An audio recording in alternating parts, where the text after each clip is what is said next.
Halo teman-teman, kembali lagi ke channelnya Gloria Angelin. Minggu lalu kita ngobrol-ngobrol dengan Angie bagaimana kehidupan artis ciliknya. Kita ngomongin mental health dan sekarang kita ngomongin kehidupan Angie masa kini. Yeay, finally.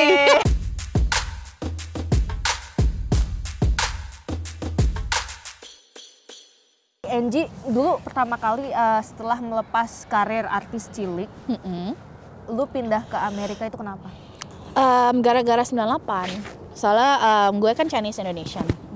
Bokap gue waktu itu udah gak kerja kantoran lagi. Bokap gue tuh udah ada kerjaan sendiri, kayak bisnis. Kita emang bokap gue bisnisnya kayak targeted. Kayak kita punya bisnis dekat rumah, mall itu kebakaran. Jadi ya kebakar. Seserem apa sih kejadian 98 itu? Serem Tragedi banget. 98 buat lo waktu Serem dulu? banget. Gue waktu itu masih inget banget pas awal-awal tuh gue lagi di Sanggar Sangrila di Senayan. Terus kayak lockdown gitu, kayak gak bisa pulang.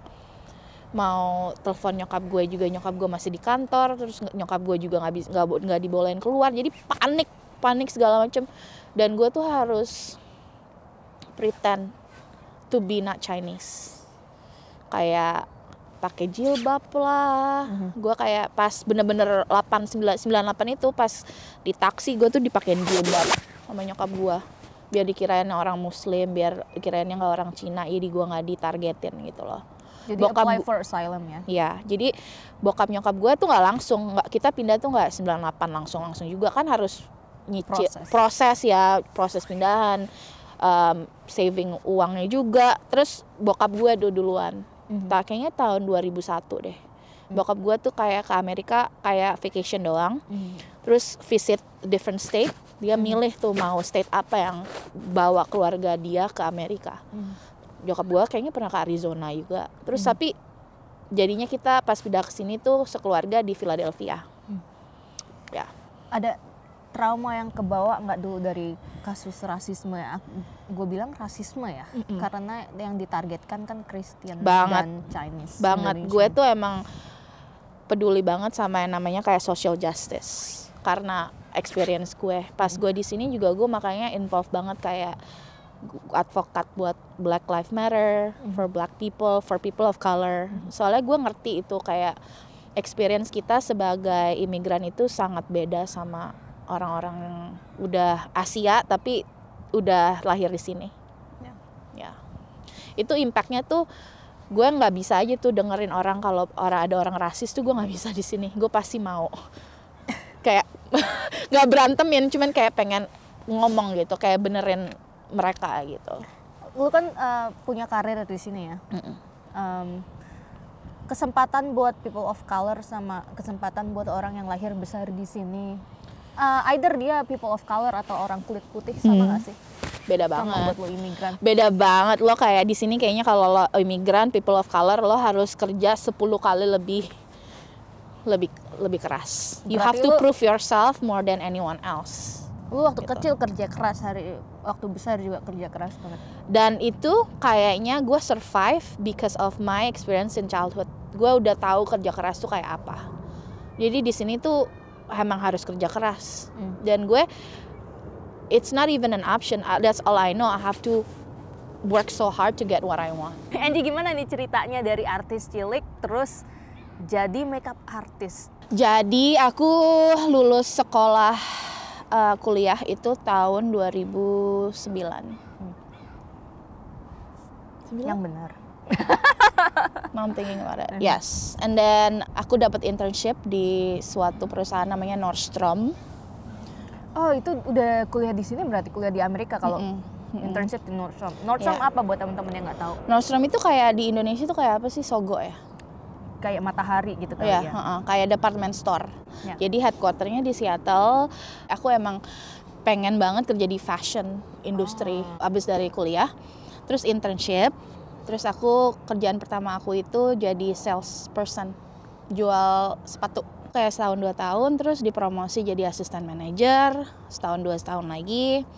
Habis itu Aku tuh pengen move up jadi buyer. Buyer itu berarti nyari produk-produk buatan orang, terus ini cocok nih buat toko gue gitu. Iya, tapi mau bayar di Nordstrom tuh susah banget.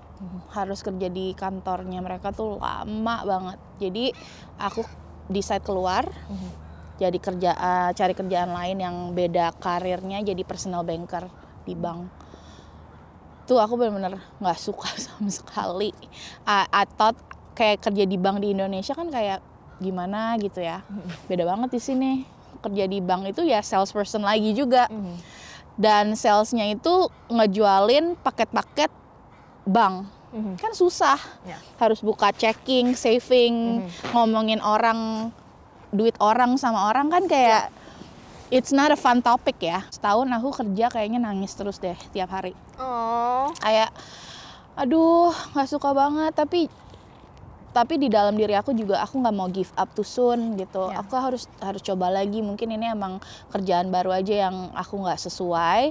Keluar dari bank ke Zulily. Zulily itu e-commerce online based in Seattle juga. Nah di Zulily itu aku dapat kerjaannya kayak Tokopedia gitu kali ya? Kayak gitu. Di Zulily itu 6 tahun jadi asisten buyer, senior assistant buyer sampai ke buyer. Wow. Nah itu emang udah wow, that's my dream gitu kan. Terus jadi buyer tuh kayak 3,5 tahun, dan gue tuh juga masih suka makeup, suka kerjaan buat gue doang, nggak buat orang lain. Terus teman kerja gue juga, she noticed my makeup, and then dia mau nikah, terus dia nanya, lo mau nggak kerjain buat makeup gue buat nikah? Gue bilang, hah, are you sure? Terus gue bilang, oh mungkin ya ada potensi nih buat gue untuk menjalankan makeup passion gue ini. Terus gue charge-nya tuh murah banget. Kayak karena gue at that time I don't consider myself professional. Belum profesional. Hari H-nya kerjain 5 orang kan. Terus pas selesai tuh hati gue tuh seneng banget. Kayak aduh hasilnya keren banget nih kerjaan gue. Ampun. Kayak it's so satisfying. Iya kan? Soalnya itu emang yang gue suka, yang gue mau. Dan kalau lo push yourself hard, lo tahu tuh susah, tapi pas udah ngelihat hasilnya tuh satisfy gitu. Untuk 5 orang $300. Oh, kalau sekarang? Sekarang 125 1 orang. Komitmen lu berapa jam untuk 125 itu? 125 itu 1 jam. Oke. Jadi satu orang 1 jam. Oke. Ya Kadang kan? orang ada yang minta di touch up terus berjam-jam gitu. Jadi itu tuh di Amerika itu kayak emang lower gitu. Tapi emang gue happy banget. So at that time it wasn't about the money for me. It's about fulfilling my passion. Terus gue kayak kontak orang-orang kayak fotografer yang baru-baru juga gue bilang gue kayak mau fokus makeup gue jadi wedding makeup. Kayak lo ada nggak project-project yang bisa gue ikut tapi gue nggak usah bayar gue, buat portfolio aja. Jadi gue kayak gitu tuh kayak 6 bulan setahun. Terus pada saat itu juga gue koneksi sama lokal makeup artist di Seattle, dan gue assist dia selama 1 tahun itu. Jadi gue kerja Monday Friday di kantoran, dan kerjaan gue itu mungkin gue kerja 60 jam per minggu. On top of that, waktu bayar gue traveling to LA, Miami every month. Dan resultnya itu gue burn out. Terus maka dari itu lu ninggalin corporate job dan stay with your passion. Yes.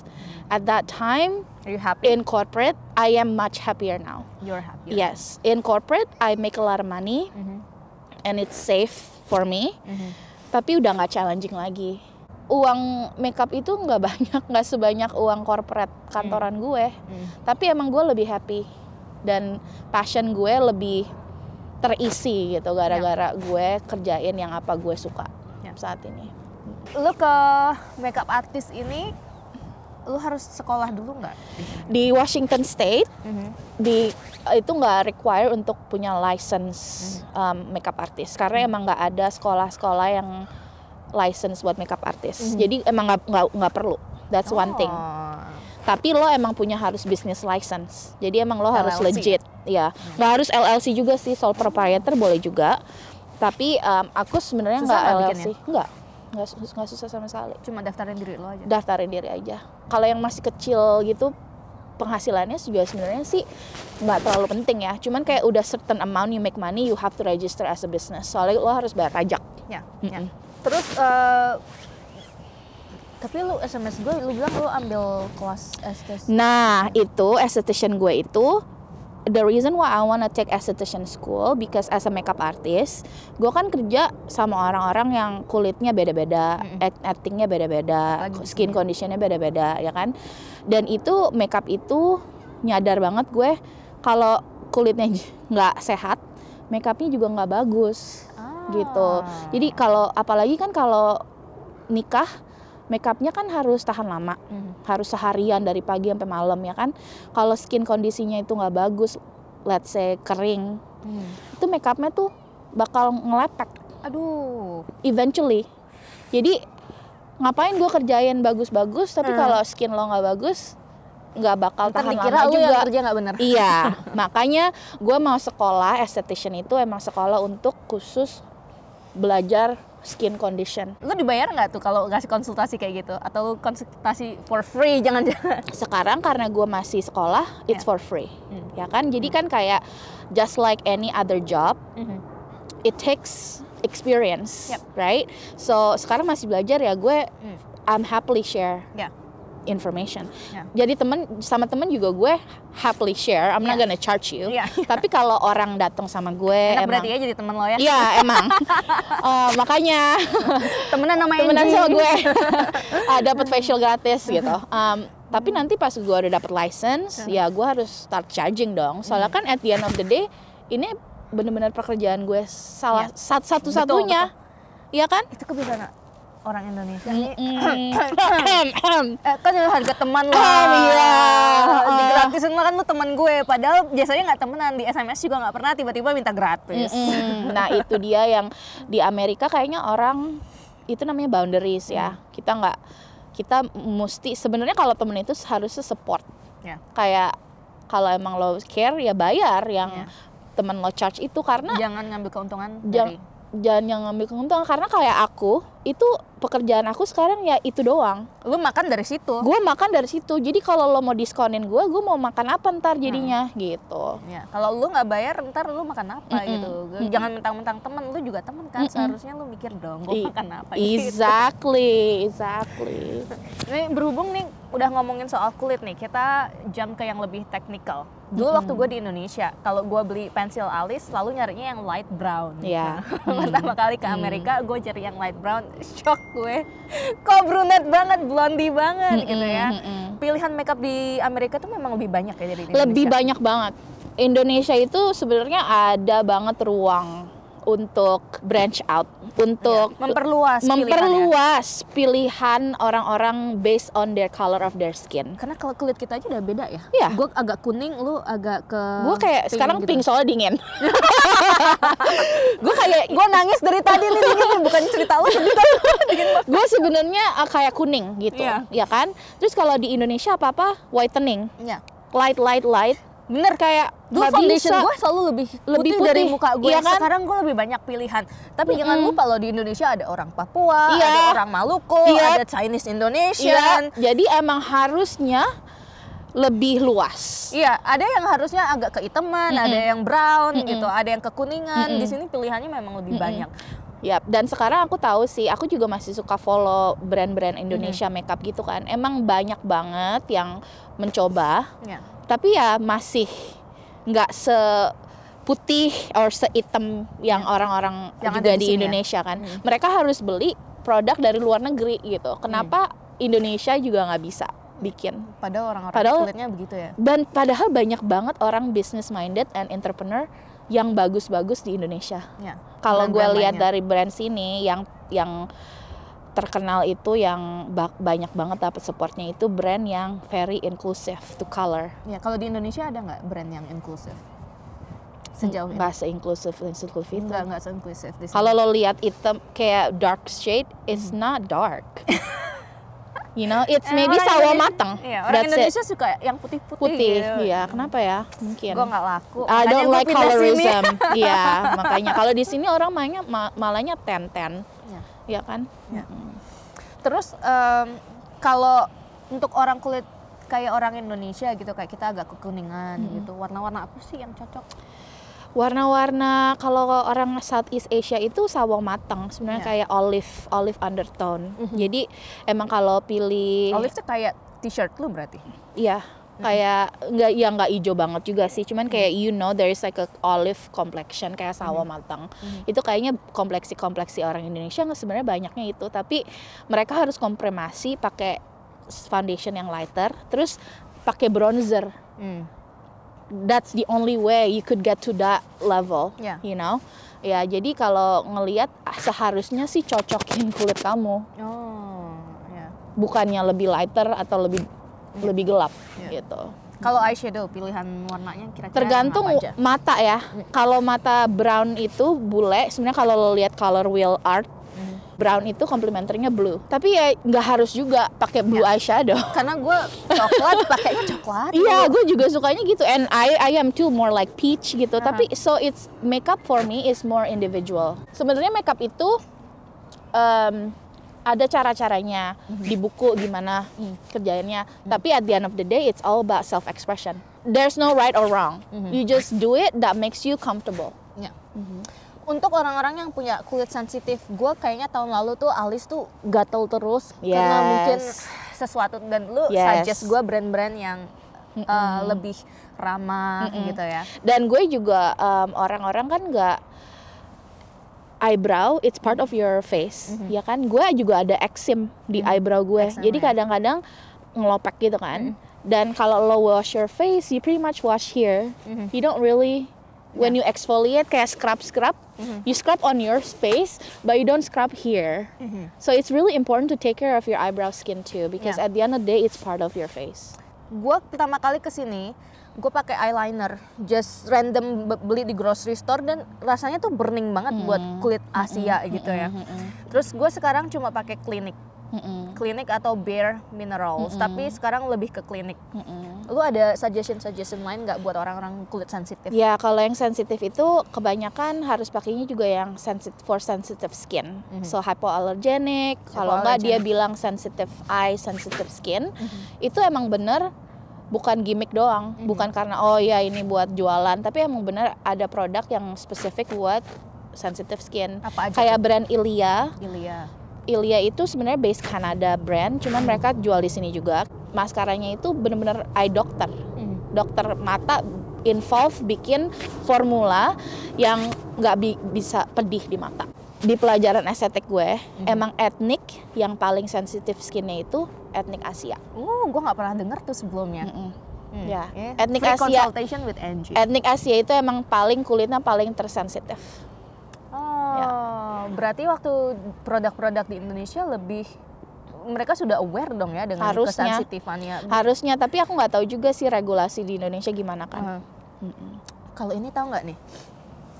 Lambang-lambangnya, lu tahu kan? Tahu. Expiration date, kita nggak pernah lihat expiration date di kotak makeup. Produk tuh sama aja kayak makanan, ada kadaluarsanya. Ada 6M, ada 6M, 12M. Nah itu maksudnya 6M itu month. So 6 months, 4 months, you know. Mascara is usually 6 months, eyeshadow is 12 months. Kenapa? Ini kayaknya gue pakai udah 1 tahun, tapi ini cuma bilang 12M, berarti 1 tahun kan ya? 12 months. Kalau gue pakai terus-terusan, kenapa? Bisa alergi. Mungkin karena itu gue ada alergi. Bisa kalau misalnya lo gak kayak dikit-dikit, misalnya lo pakai terus nggak ada feeling after that, ya kan? Terus kayak udah setahun terus pakai lo kayak gatel dikit. Itu pasti ini. Atau ini mungkinnya produk-produk lo sendiri kan, tergantung juga lo sebersih gimana, lo taruhnya di mana. Kita kan sering ya cewek-cewek make upan di kamar mandi. Itu dirty. Like after you pee or something, you flush the particles. It's in the room, you can't see it. Kalau lo taruh brush lo di vanity yang di sink gitu, terus lo toiletnya di sebelah, terus lo flush, that goes in there. Kita nggak tahu ya itu. You don't see it, and then you do this to your face. This, if you put it under microscope, You probably could see Yucky. some yucky stuff. So it's more prevention, right? Soalnya kalau lo udah infeksi gara-gara. Jadi gue sekarang ngeliatin nih semuanya gue cek-cekin nih. Kalau ini nggak ada sama sekali, nggak ada 6M atau 12M. Itu gimana? Tapi kalau foundation biasanya 12M. Ini pasti ada di boxnya. Boxnya udah gue buang gitu aja. Tapi kalau foundation emang biasanya 12M. Cuman gini juga sih, sebenarnya yang harus hati-hati itu kalau lo share product with someone. Oke. Makanya kalau buat makeup, especially mascara, lip, gua nggak share. Soalnya kan itu kan lo bisa dapet pink eye, herpes. Makanya kalau lo ke Sephora atau toko-toko kosmetik di Indonesia yang bisa lo coba itu jangan dicoba. Karena emang misalnya lo ada penyakit. Salah terus sama Angie. Emang lo ada penyakit, terus lo keluar kan tuh. Terus gue bilang, oh my god ini bagus banget, terus gue pakai gini. Terus besok lu Terus sakit. next Terus day besok lo lu kayak herpes. dapat herpes. Terus salahnya siapa? Makanya kayak gitu. Dan makanya gue kalau makeup artist itu, that's another way if you wanna book makeup artist for your occasion, if special event, do trial and then you could see how sanitized they are with their product. Gimana tuh kalau misalnya lu ada 7 orang dalam sehari, berarti lu punya baru-baru terus dalam 7 jam itu? Ya, Selalu bawa yang baru? Ya, gue ada yang baru dan sejam itu udah including cleaning, sanitation. Jadi misalnya gue make upin 45 menit, 15-nya itu gue sanitize. Soalnya meskipun lo spray produk itu untuk sanitasi, itu kan harus ada namanya downtime-nya. Gue spray nggak bisa langsung spray, gue pakai lagi, nggak bisa. Itu harus didiemin. Kontaknya time-nya itu 1 menit, 3 menit, itu benar-benar harus didiemin. Dan itu gue important banget, apalagi kalau kerja. Karena gue nggak mau klien gue kena penyakit segala macam. Ada tips-tips lainnya nggak nih? Wash your hand Cuci tangan, ya. properly, bukan Sejak COVID mungkin kita sudah mulai rajin cuci tangan, Cuci tangan. tapi benar-benar cuci tangan loh, bukan gini-gini terus underwater. Itu nggak bisa, itu benar-benar harus so clean. And then like I said, don't share lipstick, lip balm, Tips untuk maskara. menjaga kulit supaya tetap sehat bagaimana? Sunscreen, Sunscreen, itu I yang think- paling gue males itu. moisturizer, sunscreen. I think that's basic, right? Especially di Indonesia, kita kan tropical ya. Kita pakai nggak sih? Gue nggak pernah ingat gue pakai. Gue juga di nggak sini ingat. juga gue nggak pakai sunscreen. Kalau di Indonesia gue ingetnya gue pakai payung, pakai topi. Tapi itu bener emang proteksi sun juga kan, itu bagus. Tapi bener-bener gue juga gara-gara sekolah estetik ini gue bener-bener sunscreen. Kalau Soalnya udah pakai makeup gimana dong sunscreennya? before. Kalau Kalau after ada spray buat sunscreen spray. baru Ada tahu juga gue. powder yang ada sunscreennya. Menurut yang apa gue pelajarin, 80% aging skin itu dari matahari. Jadi kalau lo pakai aging cream segala macam tapi lo nggak pakai sunscreen, apa itu maksudnya? Berarti di Seattle itu lebih sehat dong daripada di Jakarta. Salah. Karena kan jarang matahari. Ada juga ada UV-nya juga gitu. Meskipun mendung ini sebenarnya kita harus pakai sunscreen juga. Dan ya nggak ke dengerin tuh yang di Bogor, meskipun mendung lu pakai sunscreen. sebenarnya kalau misalnya nggak pakai sunscreen ya pakai topi lah, pakai payung. Yang penting ada proteksinya gitu. Karena lo nggak mau kan di Indonesia, kalau orang sini tuh selalu mereka 1 tahun ke dokter dermatologis, dokter kulit, terus mereka cek kulitnya. Di tai lalat tuh diliatin satu-satu. Wow. Karena tai lalat itu sebenarnya juga bisa skin cancer. Kayak temen gue yang gue bilang itu, dia dapet skin cancer because dia kerjain mau dapat nails terus setiap hari, kayak setiap minggu kayak new nails, right? Gel under UV, she got a skin cancer here. Ya. Banyak banget kita dapet tips dari Angie. Yes. I like to share some tips. Yeay, kita suka dengerin tips-tips. Tapi makasih banget Angie ya Of buat course. tips-tipsnya dan ngobrol-ngobrolnya. Teman-teman jangan lupa subscribe dan nonton video aku lainnya. Bagi teman-teman yang belum nonton ngobrol-ngobrol aku dengan Angie sebelumnya, kita ngobrolin tentang bagaimana kehidupan dulu artis cilik dan what goes into it. Jangan lupa ya dicek. Sampai jumpa minggu depan.